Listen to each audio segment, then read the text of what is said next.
Hello everyone, welcome to our channel. দেখো, আজকের এই ক্লাসে আমরা আরেকটা এক্সপ্রেশন নিয়ে কথা বলবো। আমরা কোথায় কোথায় বলে থাকি যে অনেক দিন হয়ে গেল তোমার সাথে দেখা হয়নি। এই যে অনেক দিন হয়ে গেল, হুম, ১ মাস হয়ে গেল, ২ মাস হয়ে গেল, এই যে হয়ে গেল অর্থাৎ সময়টা অতিক্রম হয়ে গিয়েছে। এই ধরনের এক্সপ্রেশন যখন আমরা বাক্যের ক্ষেত্রে দেখবো তখন আমরা কিভাবে ট্রান্সলেট করব? দেখো, বাক্যগুলো এখানে যে দেওয়া আছে এর গঠনটা কি হবে?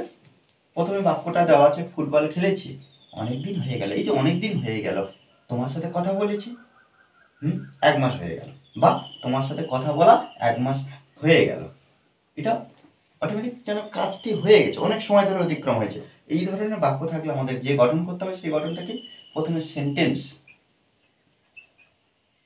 সেন্টেন্স অর্থাৎ ফুটবল খেলেছি, এই যে বিষয়টা, এটা কি করতে হবে? প্রথমে ট্রান্সলেট করতে হবে, তারপর অনেক দিন হয়ে গেল যে এক্সপ্রেশনটা আসছে সেটা ব্যবহার করো। তাহলে এই যে সেন্টেন্স আমরা প্রথমে ব্যবহার করলাম, তারপরে আমরা হ্যাভিং ব্যবহার করব, তারপরে আমরা plus having, having plus V3 plus object. Okay, object. এইভাবে কিন্তু প্রত্যেকটা আমরা গঠন করব, প্রত্যেকটা বাক্য। ফুটবল খেলেছি অনেক দিন হয়ে গেল। ইট has bin, it has bin, it has বিন অনেক দিন হয়ে গেল। ইট has bin a long time, it has bin a long time,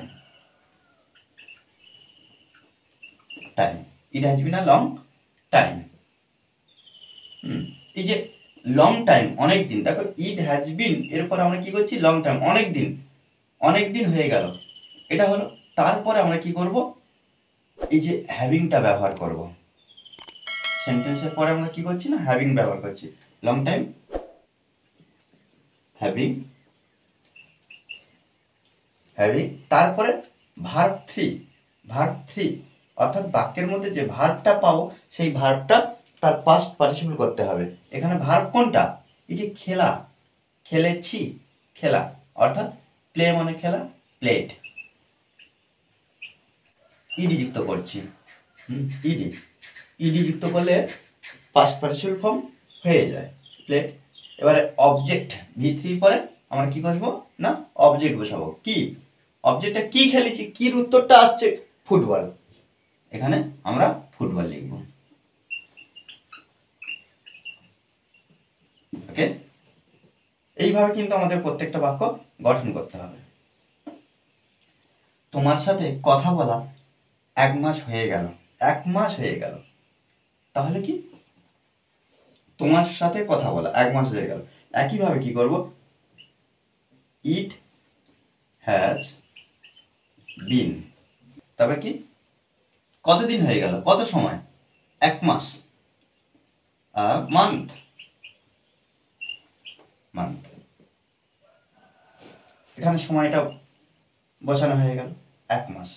তারপরে আমরা হ্যাভিং ব্যবহার করব, হ্যাভিং, হ্যাভিং কি, তারপরে যে ভার্বটা, যে ভার্বটা সেই ভার্বটা আমরা এখানে V3 ব্যবহার করব। তাহলে এখানে তোমার সাথে কথা বলা ১ মাস হয়ে গেল, কথা বলা, এই যে কথা বলা, এটা V3 করতে হবে, এটা ভার্ব। টক, টক মানে কি? কথা বলা। আর টকড, টকড এখানে ইডি যুক্ত করা আছে, টক, এখানে টকড, কথা বলা। তোমার সাথে, তোমার সাথে আমরা এখানে টু ইউ বসাবো। কার সাথে? না, তোমার সাথে, টু ইউ। ওকে, তারপর কি? বাড়ি আসা 10 দিন হয়ে গেল। একইভাবে আমরা কি করব?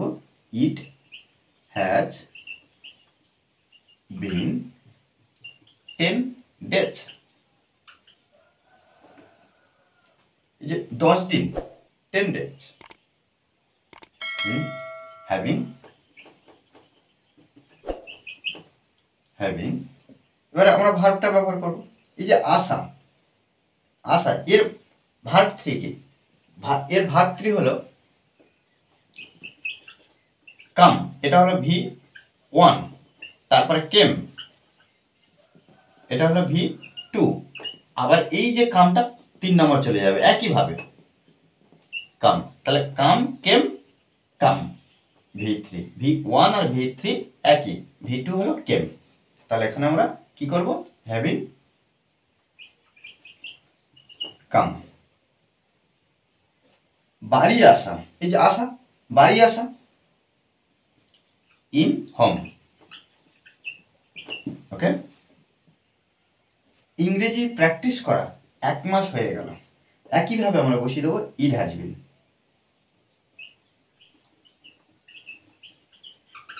Has been, it has bin, it has বিন কি 1 মাস। আমরা 1 মান্থও লিখতে পারি, 1 মান্থ, 1 মাস হয়ে গেল, 1 মাস হয়ে গেল। তারপরে আমরা হ্যাভিং লিখব,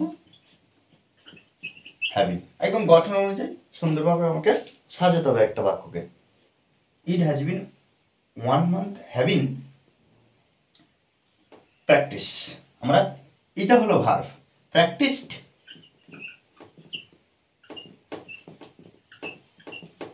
প্র্যাকটিসড। প্র্যাকটিস কি ইংলিশ, ইংরেজি আমরা এটা ছোট হাতেও লিখতে পারি। Okay, English. দেখো এইভাবে কিন্তু আমাদেরকে সুন্দরভাবে ইংরেজিতে প্র্যাকটিস করতে হবে। ইংরেজি ক্লাসগুলো সুন্দরভাবে করতে হবে। কেন? কারণ প্র্যাকটিসের বিকল্প কিছু হয় না। আমরা যত প্র্যাকটিস করব তত কিন্তু সুন্দরভাবে শিখতে পারবো। ওকে। আর এই ক্লাসটি যদি ভালো লাগে অবশ্যই লাইক, কমেন্ট, শেয়ার। আর যারা এখনও পর্যন্ত আমার এই চ্যানেলটি সাবস্ক্রাইব করেননি তারা অবশ্যই চ্যানেলটি সাবস্ক্রাইব করে পাশে থাকবেন। Okay, thanks for watching this video.